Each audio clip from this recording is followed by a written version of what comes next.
Una sa ating mga balita, ibinahagi na ni Senador Bongbong Marcos ang kanyang sponsorship speech sa panukalang Basic Law of Bangsamoro Autonomous Region. Kabilang sa mga dumalo sina Presidential Advisor on the Peace Process Teresita Deles at Chief Peace Negotiator Miriam Coronel Ferrer para pakinggan ang talumpati ukol sa tinaguriang substitute bill ng Senado. May ulat si Jade Miguel mula sa Senado via phone patch.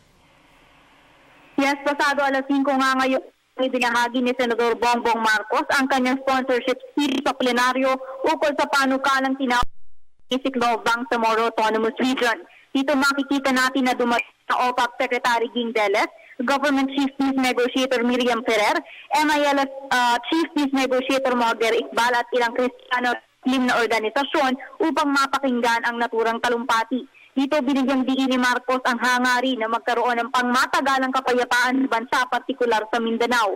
Ayon kay Marcos, hindi natin makakamit ang kapayapaan kung ang BBL ay hindi magiging inclusive, lalo na sa mga sultanato, katutubo at iba't ibang grupo na stakeholders ng Bangsamoro.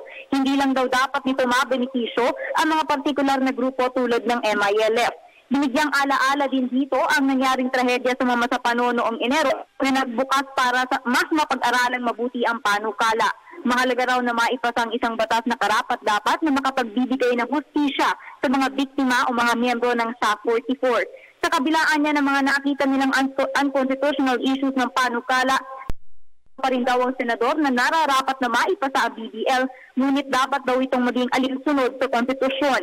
Dagdag pa ni Marcos sa panukalang bersyon ng Senado ng BBL, hinayaan ito na magkaroon sila ng sariling opisina at departamento tulad ng COA, Office of the Ombudsman at iba pa, ngunit dapat ay wala itong kaibahan o espesyal na otoridad na wala sa ibang opisina at ahensya ng gobyerno sa ibang lokal na unit. Hahayaan naman daw ito na ipatupad ang Sharia law sa Bangsamoro at magkaroon ng sariling sistema ng pananalapi. Kaugnay naman sa revenue sharing, nakasaad niya sa panukala na papakinabangan ito ng lahat ng Pilipino at hindi lamang ng partikular na rehiyon tulad ng Bangsamoro.